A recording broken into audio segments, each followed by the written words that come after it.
Imbes na itapon, pinoproseso umano at pinagbumukhang bago ang mga gamit ng mantika sa isang bodega sa Isabela. Delikado po yan sa kalusugan kaya sinalakay ng pulisya. Nakatutok si Marisol Abduraman, exclusive.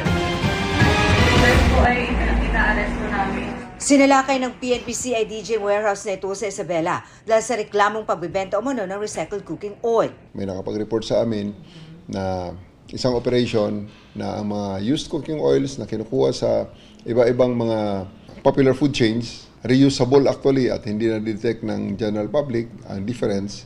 Naaktuhan pa ang mismong bentahan at nakumpiska ang mga galong-galong mantikang aabot sa 3.5 million pesos ang halaga.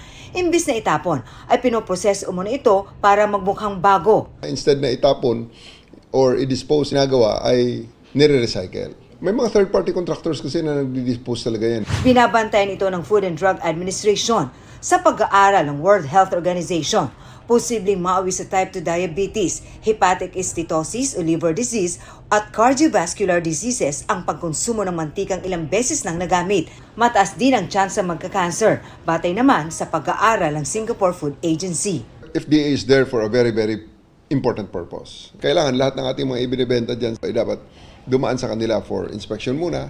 Any violation of those regulations, we just can't imagine. There could be immediate complications, there could be long-term complications. Sinampahan ng mga suspects ng paglabag sa Food and Drug Administration Act of 2009, gayon din ang Consumer Act of the Philippines at Food Safety Act. Para sa GMA Integrated News, Marisol Abduraman, nakatuto 24 oras.